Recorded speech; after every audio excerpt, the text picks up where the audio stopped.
Welcome to Amy's Bookshelf Reviews podcast. I'm Amy Shannon, but you can call me Amy. Thank you for listening. Hello and welcome. I hope all is well with you. I'm Amy, and today I'm talking about Bob Freeman's book, A Backstory. It's part of the H2LiftShips series, and it's book number 2. I've read all the books in his series. There are 4 volumes. A reminder that the H2LiftShip series is a unique and refreshing take on the space exploration genre, blending hard science, humor, and creativity. And that's kind of what you get. It's they have very interesting characters. Some are human, some are primates, canines, octopus, and there's also some sentient AI, sentient beings.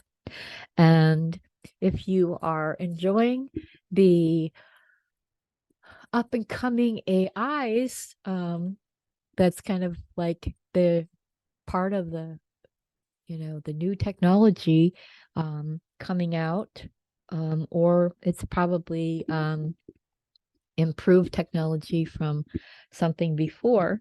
You'll actually, I think you would enjoy these stories. If you're a science nerd or a science fiction nerd, I'm a science fiction nerd. And I love it when they blend reality with what is kind of fiction, but you never know what could happen in the future.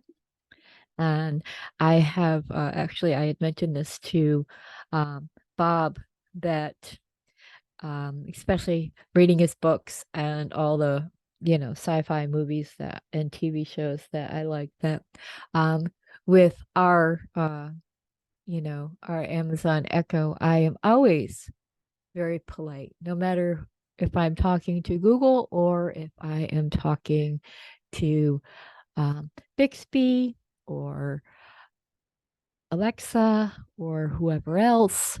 I love their conversations are kind of interesting and a little off. I mean, now they have voice recognition, so they know who is talking to them. So that's something interesting. But I am always polite. When I ask for something, I always say thank you. And I tell my kids, because you never know, I might be the one that they're nice to when they take over the world. And Bob said he does the same thing, so I didn't feel like a total idiot by admitting that. But getting back to a backstory, come aboard the Lunicola spaceship as it embarks on a risky mission to a strange computer factory in the outer solar system. Trading and dealing for a living is just what the Lunicola crew is doing to get by. But everybody, or octopus, has a backstory, and the members of the crew have more than enough to reminisce. There's nothing quite like sitting down to play cards, celebrating a job well done, and recollecting the past, but there's still plenty that has to come to light. Yes, everybody has a backstory. I mean, people, characters, things like that. So that's very quite interesting. I selected a chapter to read and to share with you, and it's chapter 2 of the H2LiftShips, a backstory. And this one is chapter 2, entitled Luna Academy. Graciela had been studying for the Luna Academy since before she finished school on Ceres. Now, if I mispronounce words, I'm so sorry, and I apologize to you, Bob, by mispronouncing anything here. She's continued working through the biogel topics as she helped her parents on their lift ship journeys. The maths were part of the big study. She needed skills with a manual sextant and the calculations it required. Ships could not rely on the octopus to do all of the navigation, and if she wanted captain's bar, she would need training to take over any job. Pencil, paper, log tables, and ab- slide ruler and abacus were all substitutes for biogels, and octopuses were required skill set. After living and working on a lift ship for many Earth years, she would have an advantage over many other cadets. Graciela had solar sail handling down pat. Logistics were easy for her, and she had been doing that since she was a small child. Management and psychology skills were required, which would come in handy dealing with all types of the crew members. Her dysfunctional parents were better than Psych 101 and 102 combined, and she was prepared for anything the instructors could dish out. At the academy, a new wrinkle for Graciela was rocket science. She had seen them in action but never learned how they worked or why they even existed. Even if she never crewed a military or cargo rocket, she still had to have the skills to handle the complexity of a fast moving spaceship. Enough musing, she thought. I have to get back and check into the academy. She crossed back through the crater tunnel and approached her temporary domicile. The academy was located in the wall of a 10-kilometer crater, some 75 kilometers from the lunar port. Regimented dining and dormitory living was expected. Pranks were unavoidable. There was a little weapon training. Cadets had to be ready for everything. Weapons were limited to smaller hand devices that could easily be used in low or zero gravity. Bows and arrows, slingshots, bolas, and simple swords, ninja throwing stars, and rocks were virtually impossible to operate within constraints of the spacesuits. The fact that the Academy had a cadets weapon training program was not well known to outsiders, but it was a good skill to learn. An officer had to be ready for mutiny, pirates, or brigands. Solar sailing, that was not that different from water sailing except for the venue. The old taught, but when the old weapons of war, guns, rocket-powered grenades, and cannons were taught, but were not practical. Recoil was the true enemy in zero gravity. The instructors and weapon handlers were experts in their field. Each sentient species plying the local cosmos had a chance to instruct the cadets, if for no other reason than to teach them, these up and coming leaders, how to interact with their betters. Graciela's classmates represented all the sentient spacefaring species you would expect: fellow humans, non human primates, canines, and octopuses all had seats at the table. They came from diverse backgrounds: Earth, Luna, the asteroid belt, and even Mars and its minor moons. If nothing else, each group ended with a deeper understanding of their fellow sentients' strengths and limitation.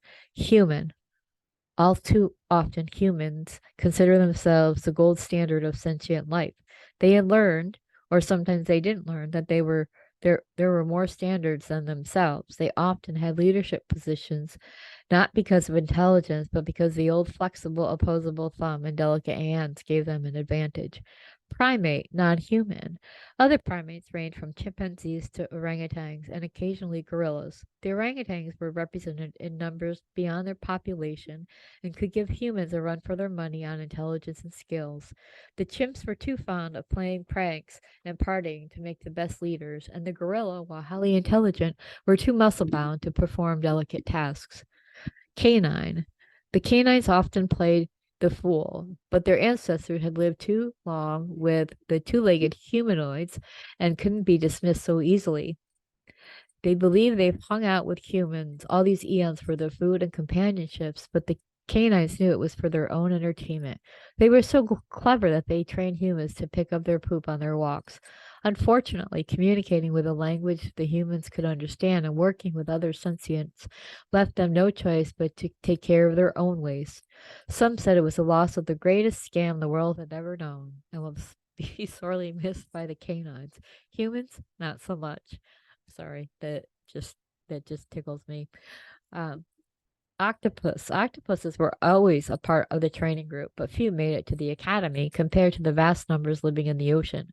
They sat at the table in their reverse wetsuit, filtering air through osmotic lungs with each pulse of their siphon.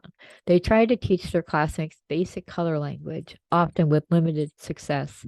Everyone quickly learned the canines could not distinguish the full visible color pattern that the primates could, and the primates could not see all the colors that an octopus could emote.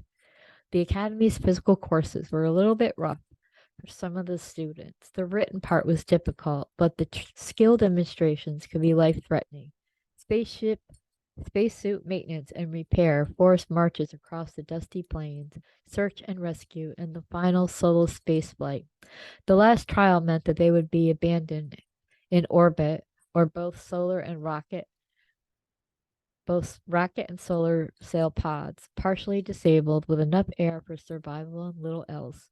For both scenarios, the student had to determine how to fix the pod and bring it back safely to ground without cracking the hull on impact.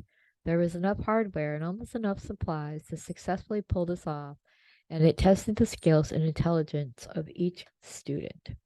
So I picked that chapter because it kind of gave you an idea of the types of characters and beings that are part of the series.